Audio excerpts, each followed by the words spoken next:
बच्चों आज हम नया चैप्टर शुरू कर रहे हैं बायो का।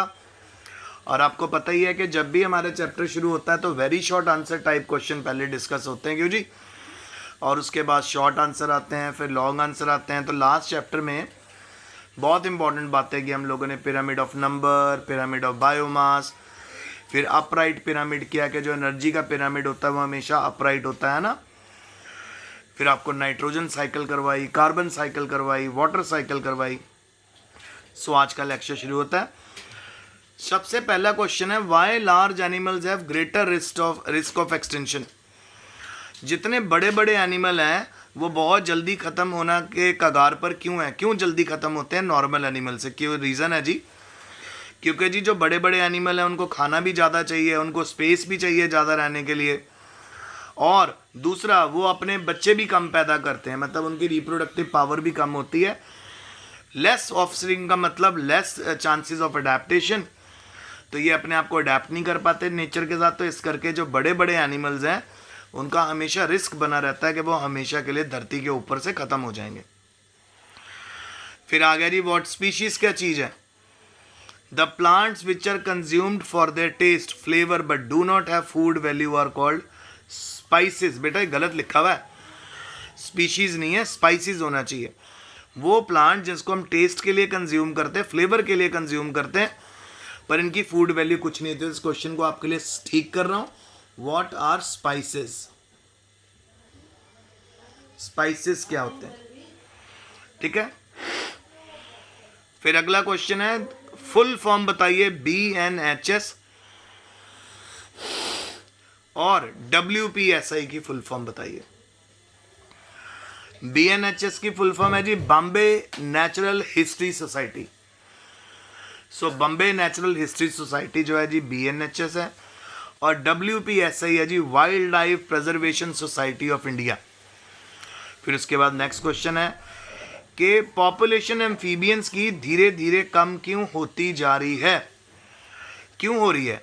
वो इसलिए हो रही है बेटा क्योंकि जितने भी एम्फीबियंस हैं ना पूरे वर्ल्ड में, उनका जो म्यूकस मेम्ब्रेन है, डेलिकेट म्यूकस मेम्ब्रेन है, जो वो बहुत ज़्यादा सेंसिटिव होती है एनवायरनमेंट के साथ।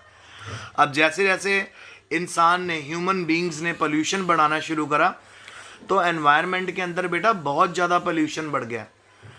सो क्योंकि इन एनिमल्स की जो स्किन है उसका डायरेक्ट कांटेक्ट होता है एनवायरनमेंट से, क्योंकि मोस्ट ऑफ द एम्फीबियन अपनी स्किन के थ्रू भी सांस लेते हैं। जैसे मेंढक, फ्रॉग टर टर टर टर करता है तो वो स्किन के थ्रू अपनी ब्रीदिंग करता है।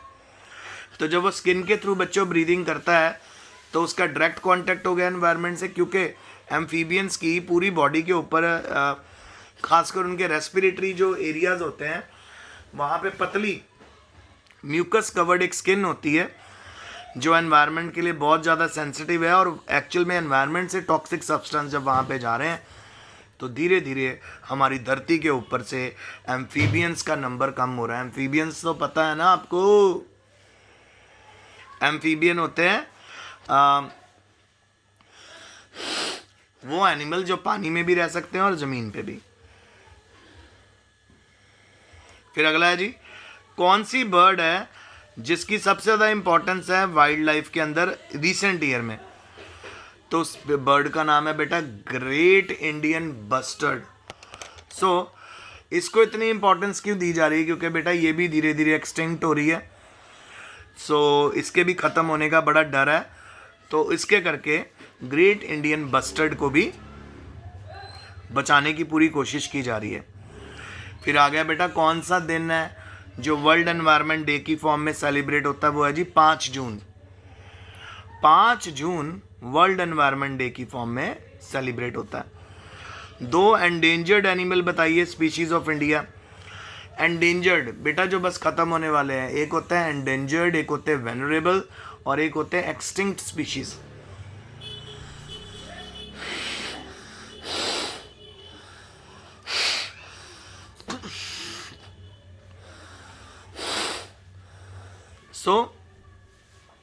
जो एक्सटिंक्ट स्पीशीज होती हैं वो होती हैं स्पीशीज जो हमारी धरती के ऊपर से ख़त्म हो चुकी हैं, जो अब एग्जिस्ट नहीं कर रही। ठीक है। उसके बाद आती हैं बेटा एंडेंजर्ड स्पीशीज़, जो ख़त्म होने के कगार पर हैं, जिनका आप कह सकते हो कि अगर हम शिकार करेंगे तो बहुत ज़्यादा फाइन हो सकता है, लाइफ इम्प्रिजनमेंट भी हो सकती है। जैसे सलमान खान ने ब्लैक डियर का शिकार किया था। सो ब्लैक डियर का शिकार उसने किया जो एंडेंजर्ड स्पीशीज़ थी, तभी अभी तक उसका फैसला चलता जा रहा है। सो एंडेंजर्ड एनिमल्स कौन से हो गए? जो एनिमल्स की पॉपुलेशन बहुत ज़्यादा कम है, तो उसकी एग्जांपल है कश्मीरी स्टेज और ग्रेट इंडियन बस्टर्ड, मैंने आपको बताया। सो आपने तो ये बर्ड देखी नहीं बेटा, हमने देखी हुई है।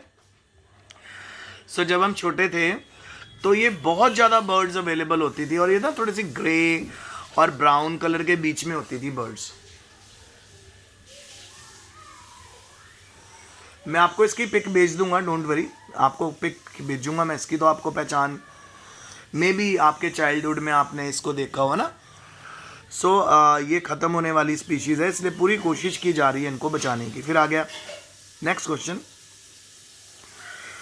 एनिमल स्पीशीज़ का नाम बताओ जिसमें for which India is a centre of biodiversity. कौन सी ऐसी एनिमल स्पीशीज़ हैं जिसके करके इंडिया बिल्कुल बायोडाइवर्सिटी का सेंटर है पूरे वर्ल्ड का? तो वह है जी जेबू, गोट, सीप, काटल, यॉक और डोंकी।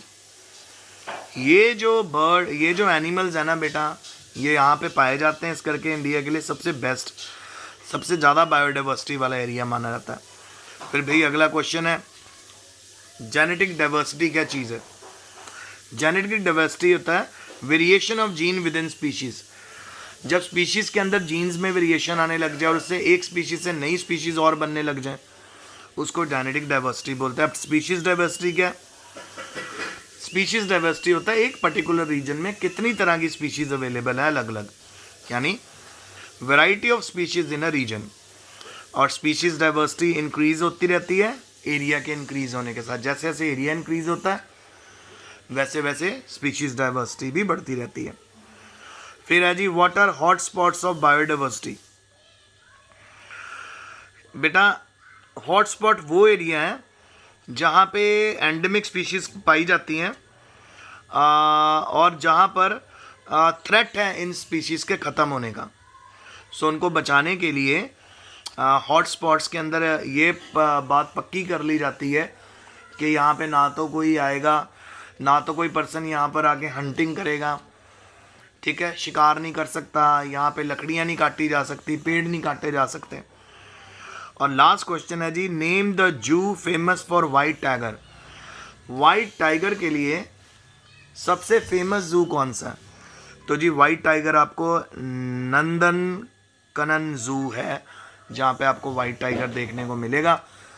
पर बेटा आजकल तो कम हो गया वाइट टाइगर, पर अगर आप और अच्छे से देखना चाहते हैं तो आप जा सकते हो सऊदी अरब जा सकते हो। सऊदी में वहाँ पे भी टाइगर्स, लेपर्ड्स बहुत देखने को मिलते हैं। सो उन्होंने प्रॉपर सेंचुरीज़ बनाई हुई हैं, ज़ू बनाए हुए हैं और उनको बहुत अच्छे से वहाँ रखा जा रहा है। तो आज का लेक्चर यहीं तक था बेटा। Take care, study hard.